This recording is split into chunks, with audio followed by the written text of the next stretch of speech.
com animais de 50 toneladas exige viajar longas distâncias. E pastar num território que cobre milhares de quilômetros quadrados, movimentando uma montanha de carne, requer uma coordenação sofisticada. Uma coisa interessante sobre os saurópodes é que eles tinham um aumento da medula espinhal bem no final da coluna. Era como um segundo cérebro que controlava a parte de trás do corpo. Era a chamada expansão sacrolombar, um feixe de nervos que agiam como um cérebro primitivo, controlando os movimentos das pernas e da cauda. O cérebro do Sauroposeidon era pequeno demais e ficava muito distante para controlar as pernas dianteiras e traseiras. Então, ele tinha um segundo cérebro operando a parte de trás de seu corpo.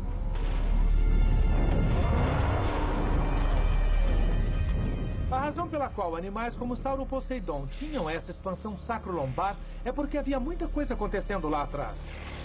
Havia muitos músculos nas pernas e também muitos músculos que iam para a cauda.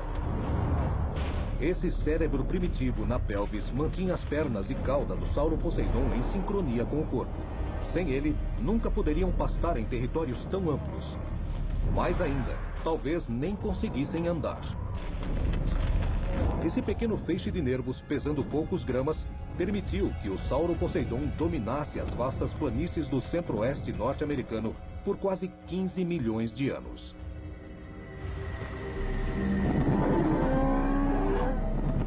O outro herbívoro era muito diferente. Era pequeno, fraco e muito inteligente.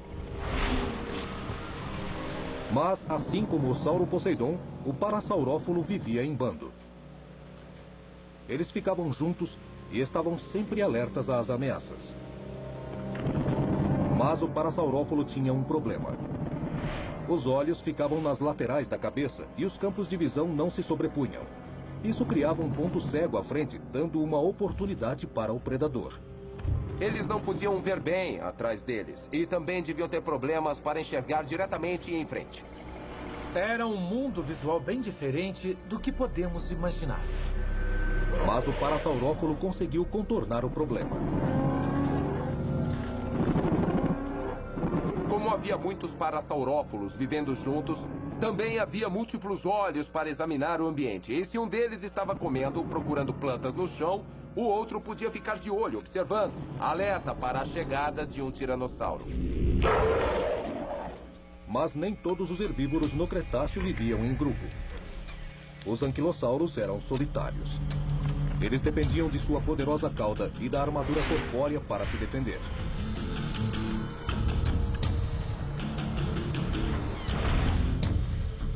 Sem o bando para protegê-lo, o anquilossauro tinha que se cuidar sozinho. Essa tarefa ficava ainda mais difícil devido à capacidade de seu pior inimigo, o Tiranossauro Rex, de caçar na escuridão.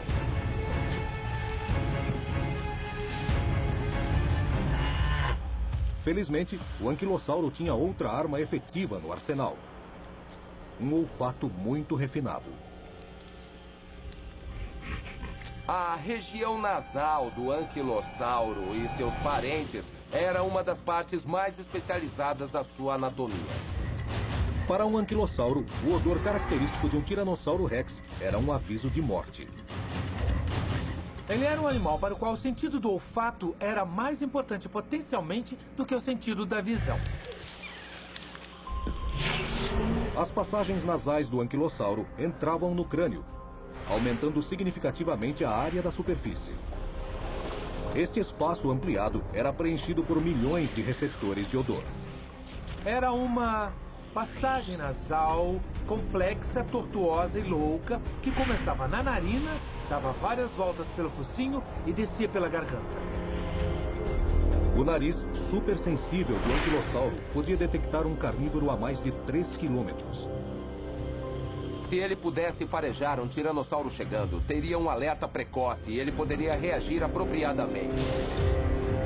Para um tiranossauro faminto, isso significava que a refeição havia sumido no ar. Nunca subestime um vegetariano.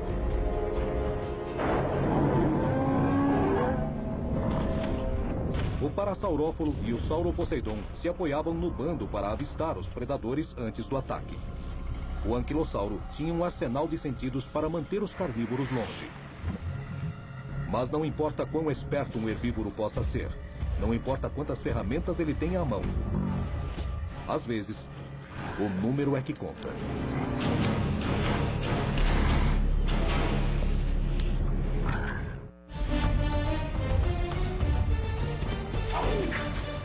Para um herbívoro, viver no Cretáceo era ser alvo.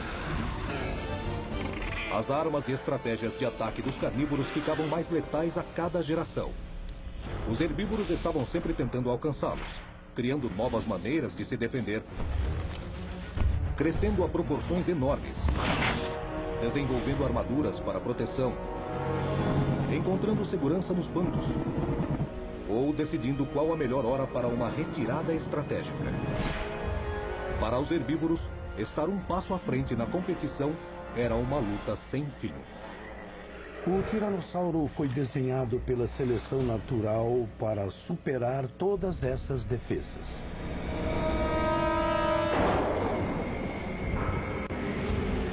Um tiranossauro rex podia caçar escondido na escuridão.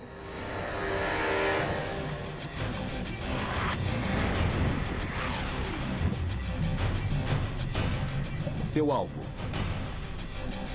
um triceratops. 6 toneladas de músculos cheias de armas defensivas letais, dispostas numa cabeça blindada que vira rapidamente. Mas o triceratops tinha uma grande desvantagem. Sua visão noturna não era páreo para a visão noturna do tiranossauro.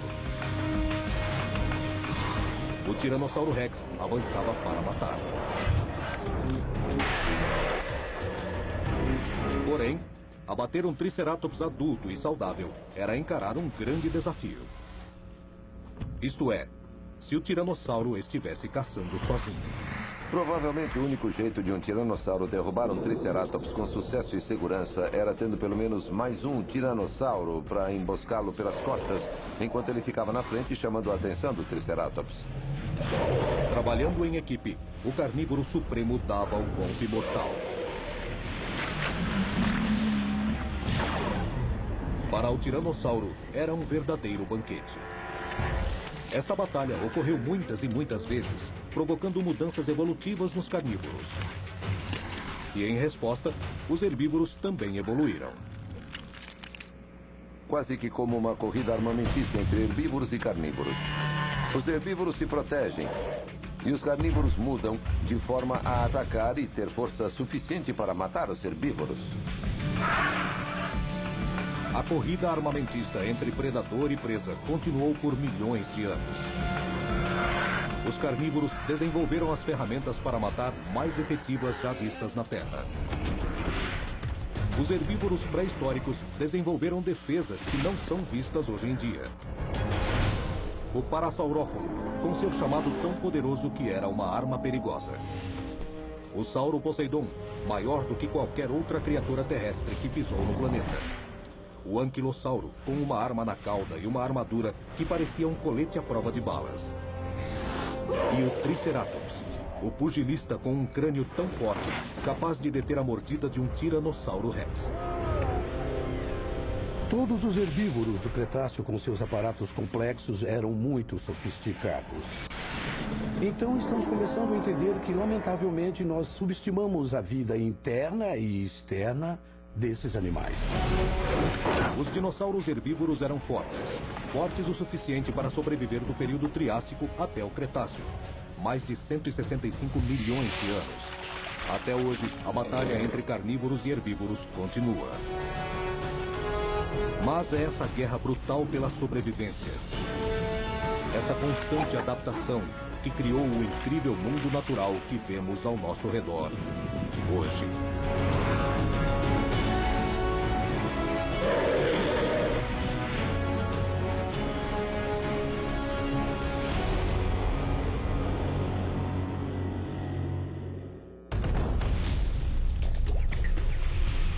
Versão brasileira, Tempo Filmes, São Paulo.